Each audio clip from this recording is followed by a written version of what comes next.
Assalamualaikum warahmatullahi wabarakatuh. Bismillah, alhamdulillah.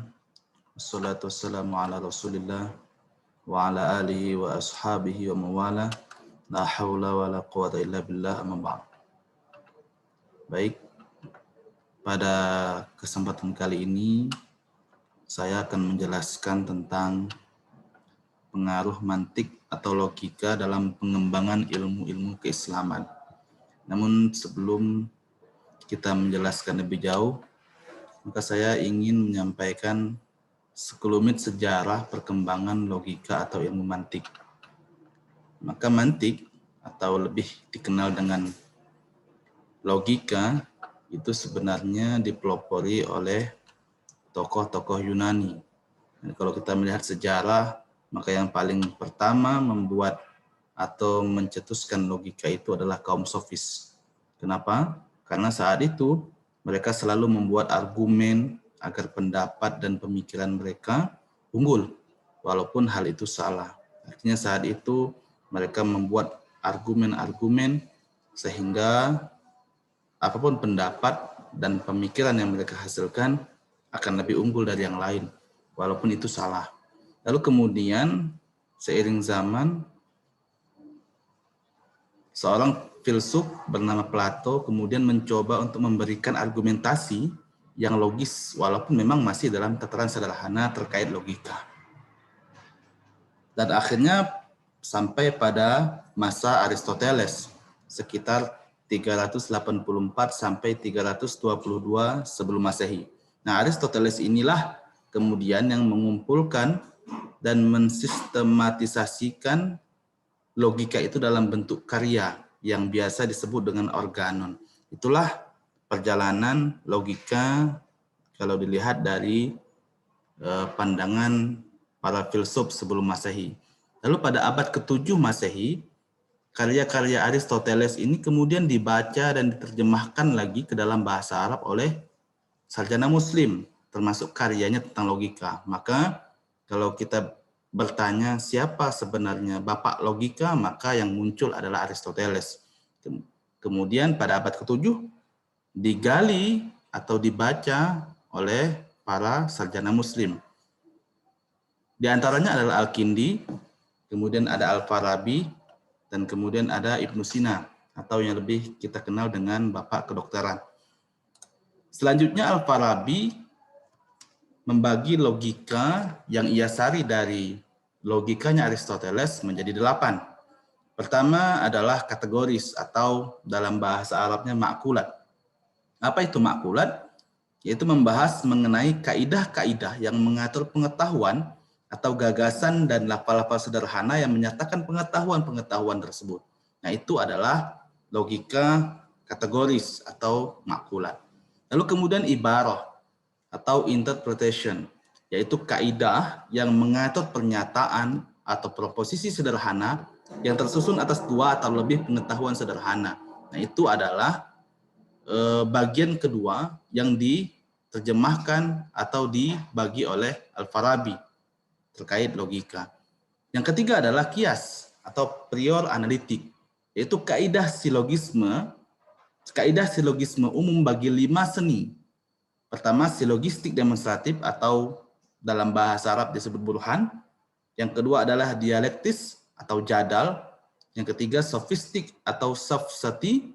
Kemudian retorik atau khatbiyah. Dan terakhir adalah puitis atau syair. Lalu yang keempat adalah posterior analitik atau yang disebut burhan. Jadi kaidah bukti demonstratif dan kaidah-kaidah khusus yang mengatur seni filosofik itu disebut dengan burhan. Lalu selanjutnya, pembagian yang kelima adalah topiks atau jadaliyah, yaitu alat bantu untuk menemukan bukti dialektik, pernyataan, serta jawaban dan kaidah-kaidah yang mengatur seni dialektik. Nah, itu ada disebut dengan jadaliyah. Lalu yang keenam adalah sofsoti atau sophistic refutation. Apa itu sophistic refutation? Yaitu kaidah yang mengatur masalah yang dapat memalingkan manusia dari kebenaran kepada kesalahan atau kesesatan. Mungkin inilah salah satunya kenapa Imam An-Nawawi dan Imam Ibnu Shalah kemudian mengharamkan mempelajari ilmu mantik ini. Karena mempelajari ilmu mantik memiliki potensi untuk menyalahkan atau membuat sesuatu yang benar menjadi salah atau sesat. Lalu kemudian yang ketujuh adalah retorik, atau kita kenal atau dalam bahasa Arabnya adalah jadal. Berhubungan dengan kaidah yang dapat menguji dan mengevaluasi pernyataan retoris. Nah, itu yang disebut dengan jadal. Dan terakhir, pembagian Al-Farabi tentang logika. Yang kedelapan adalah poetik atau syair. Nah, apa itu syair? Kaidah yang membahas mengenai puisi sebagai bentuk untuk mencari kebenaran. Nah, itulah 8 pembagian Al-Farabi terkait logika, dan ini semua dibahas dalam ilmu mantik atau ilmu logika. Lalu kemudian bagaimana kondisinya di Indonesia? Nah, di Indonesia sendiri sebenarnya ilmu logika ini dipelajari di pesantren-pesantren yang dikenal dengan nama mantik. Tidak hanya di pesantren, kemudian dia dipelajari juga di sekolah-sekolah, kemudian dia dipelajari pula di perguruan tinggi seperti kita saat sekarang ini. Nah, sebagai terjemahan dari kata logika, mantik ini, ya, bahkan kaidah-kaidah dalam mantik itu disusun dalam bentuk syair, misalnya dalam buku yang disebut dalam kalangan pesantren itu sebagai kitab kuning. Ya, maka muncullah seperti Sulamul Munawwarah dan lain sebagainya. Lalu penerjemahan, komentar, dan penggunaan sekarang di pesantren-pesantren tradisional di Indonesia, jika ditinjau isinya, itu sebenarnya tidak ada perbedaan mendasar antara logika dan mantik tersebut. Nah, kalau tadi kita berbicara tentang sejarah mantik atau logika, dimulai dari zaman filsuf sebelum Masehi hingga saat ini ke Indonesia. Lalu apa kemudian pengaruhnya terhadap ilmu-ilmu keislaman? Di sini kita bisa lihat bahwa signifikan sekali sebenarnya pengaruh mantik itu terhadap ilmu-ilmu keislaman. Di sini saya akan mencontohkan paling tidak 3 lah ilmu keislaman yang akan kita bahas terkait pengaruh ilmu mantik tersebut terhadap ilmu tersebut. Pertama adalah ilmu tafsir. Jadi yang ada di dalam mantik itu ya tidak lepas dari silogisme, dia tidak lepas dari deduktif, kemudian tidak lepas dari induktif, apalagi analogi dan kias. Maka ini adalah bagian daripada ilmu-ilmu yang pokok di dalam ilmu mantik. Nah, ini kemudian berpengaruh kepada ilmu-ilmu lain, seperti ilmu tafsir misalnya. Kalau kita lihat dari silogisme. Silogisme itu apa ya? Silogisme itu semacam apa ya? Penentu keputusan atau pembuat keputusan. Jadi kalau silogisme ini pengaruhnya dalam ilmu tafsir, dia menjadi sebuah proses berpikir untuk menerapkan kaidah tafsir dalam penentuan hukum. Maka di sini dicontohkan seperti dalam kaidah asbabun nuzul itu al-ibrah bi umumil lafzi la bi khusus sabab. Itu adalah kaidah yang dihasilkan dari silogisme. Lalu kemudian apalagi deduktif misalnya, ya. Deduktif itu apa? Proses berpikir dari umum ke khusus, yaitu proses memahami ayat-ayat Al-Qur'an untuk mendapatkan makna yang sama sehingga dapat digeneralisasikan seperti dalam metode maudhu'i atau tematik. Di dalam metode maudhu'i atau tematik itu ayat-ayat itu dikumpulkan secara umum, ya, lalu kemudian nanti ditentukan.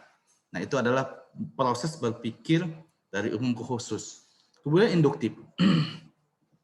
Lalu proses berpikir dari khusus ke umum itu yang disebut dengan induktif. Contohnya seperti apa? Ya, seperti metode tafsir ijmali, yaitu penafsiran Al-Quran terhadap ayat-ayat Al-Quran dengan menghimpun beberapa ayat sesuai dengan urutan-urutan mushaf atau satu surah, lalu kemudian ditafsirkan pokok kandungan ayat yang dihimpun tersebut atau satu surah tersebut secara umum atau global. Jadi dimulai dari yang khusus, kemudian menghasilkan sesuatu yang umum. Itu induktif. Terakhir adalah analogi atau kias. Nah, ini juga berpengaruh dalam keilmuan keislaman. Contohnya dalam ilmu tafsir misalnya. Jadi yang dimaksud analogi kias ini adalah proses mencari unsur-unsur yang sama antara satu ayat dengan ayat yang lain. Ini dalam ilmu tafsir. Seperti misalnya proses yang terjadi pada metode tahlili.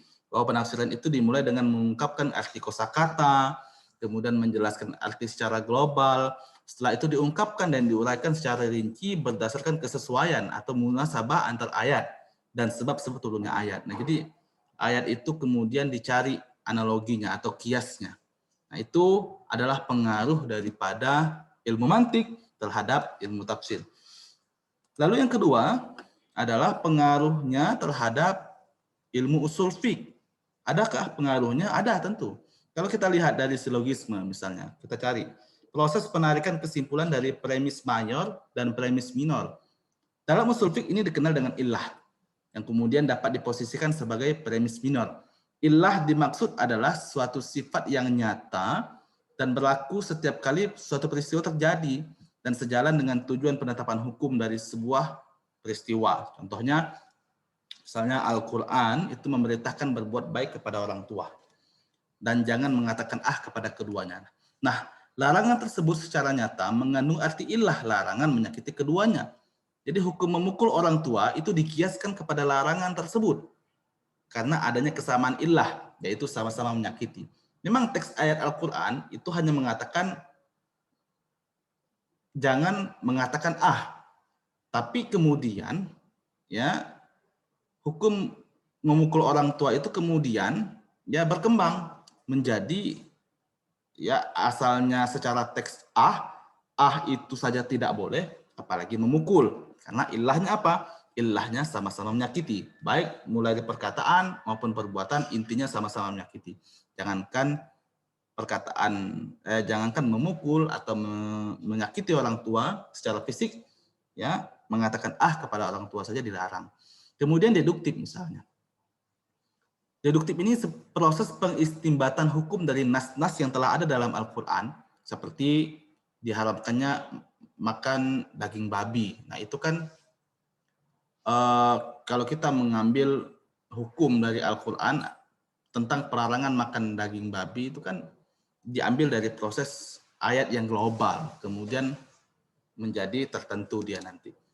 Kemudian yang ketiga adalah induktif, jadi proses pengistimbatan hukum dari nas-nas yang ada kemudian dijadikan kaidah-kaidah usul fiqh. Contoh, al-aslu baqa'u makana ala makana. Lalu kaidah ini kemudian kan menjelaskan lebih lanjut bahwa asal segala sesuatu tetap, maka keharaman minuman khomar itu tetap meski dalam bentuknya yang bermacam-macam. Ya mau bentuknya bagaimana, mau dia anggur merah, mau dia whisky, mau dia topi miring dan sebagainya, selama dia termasuk kategori khomar, maka al-aslu baqa'u makana ala makana. Dia keharamannya tetap, tidak kemudian ketika berubah dia menjadi sesuatu yang lain, ya kemudian keharamannya tidak ada. Oh, tidak seperti itu. Nah, itu kaidah berpikir induktif, ya dimulai dari khusus kepada umum.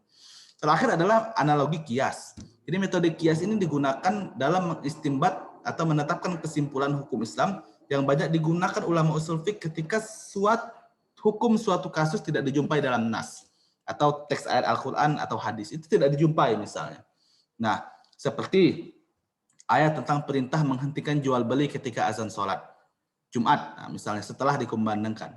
Kalau ketika azan sholat Jumat itu dikumandangkan, maka otomatis ya Al-Quran itu menyatakan bahwa aktivitas jual beli itu dihentikan. Namun perintah tersebut tidak hanya untuk jual beli. Kalau kita kiaskan kepada hal-hal yang lain, nah ini kan berlaku kias mencakup semua aktivitas pada saat itu. Jadi illah pada ayat ini adalah melaksanakan sholat. Intinya tidak hanya jual beli, mau aktivitas apapun ketika azan sholat Jumat itu semuanya harus dihentikan. Nah itu kan kias dari satu nas kemudian dikiaskan menjadi hukum-hukum yang lain. Nah itulah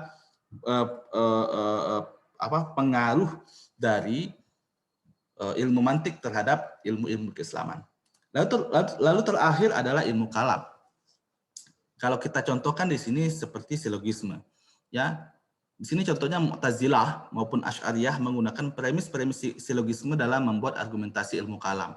Sebagai contoh begini, kalau di sini disampaikan bahwa semua yang bersifat imateri itu tidak dapat dilihat dengan mata kepala.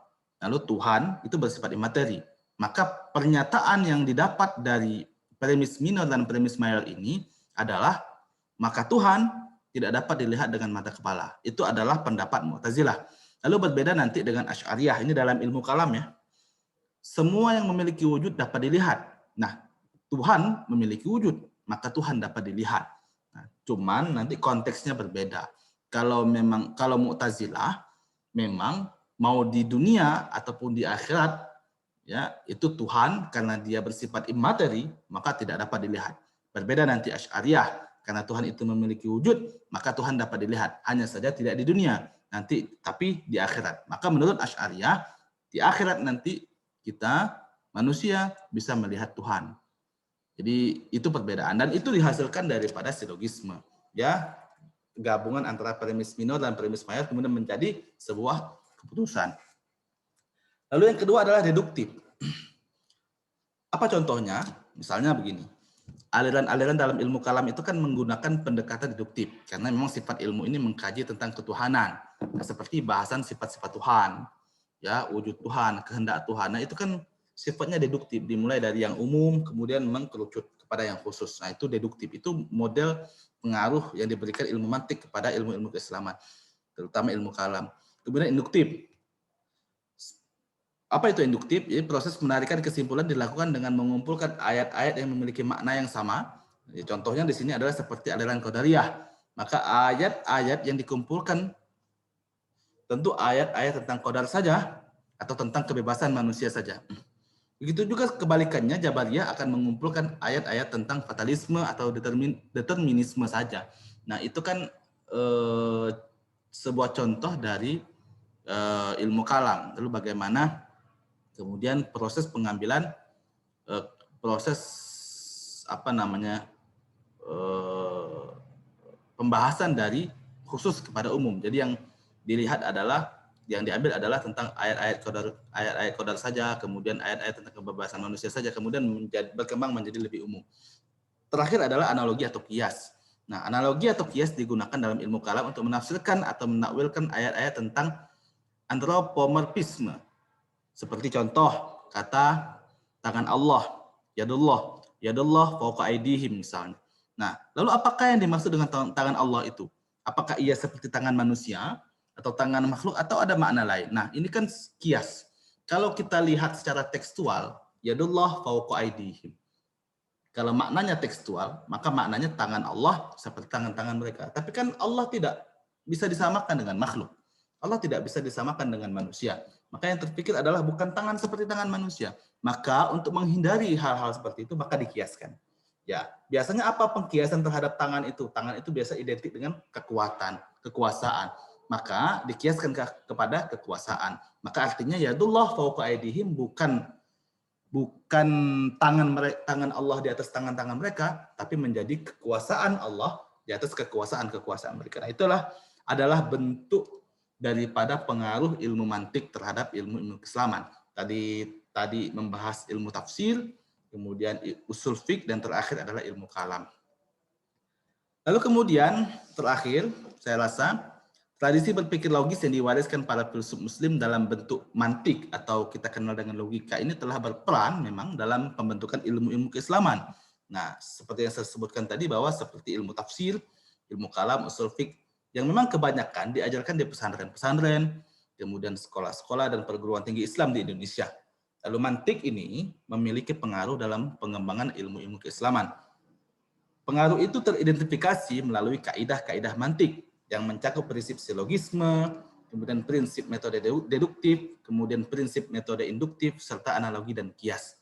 Itulah tadi kaidah-kaidah yang tercakup dalam ilmu mantik, lalu kemudian mempengaruhi terhadap ilmu-ilmu keislaman.